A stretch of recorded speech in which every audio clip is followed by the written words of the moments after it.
तार मजारा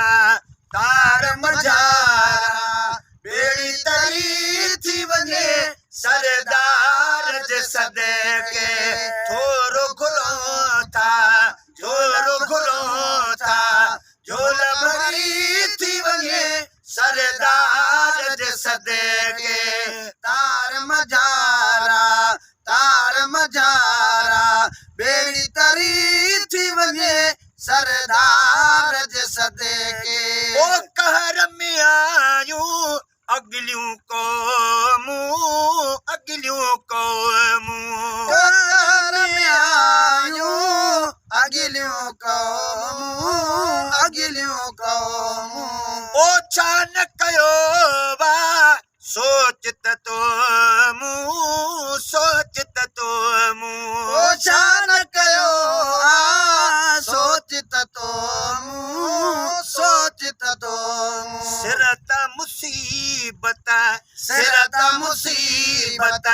साब टली थी वञे सरदार जे सदके तार मजारा बेड़ी तरी थी वञे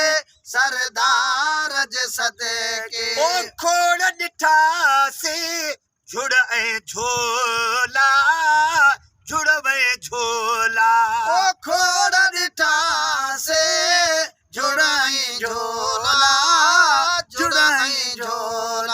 ओ साथ सलामत रखंदो आ मौला ओ साथ सलामत रखंदो आ मौला रहमत वारी खुलंदी दरी थी वञे सरदार जे सदके तार मजारा बेड़ी तरी थी वञे सरदार जे सदके ओ यार सयार जो वाइदो कयलो बा ओ यार सयार जो वाइदो कयलो ओ शक्ल न मटेबी आजो कयलो बा ओ शक्ल न मटेबी आजो कयलो बल बनवांगे सूह भरी थी वञे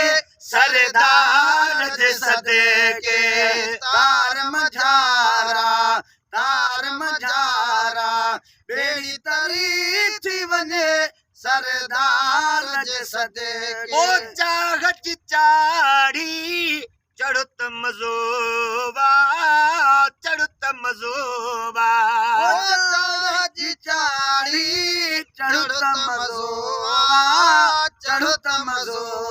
ओ सिक मसला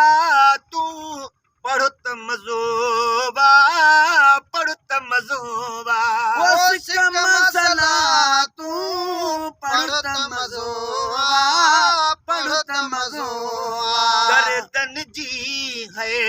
दर्दन जी वार डरी थी वञे सरदार जे सदके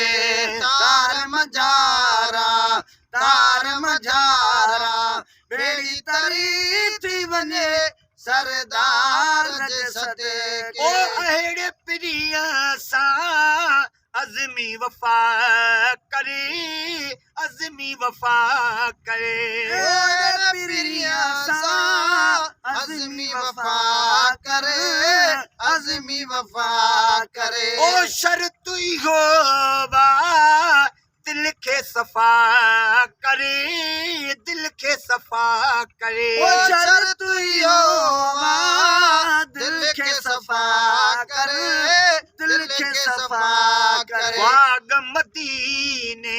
वाग मदीने जल्द वरी थी वञे सरदार जे सदके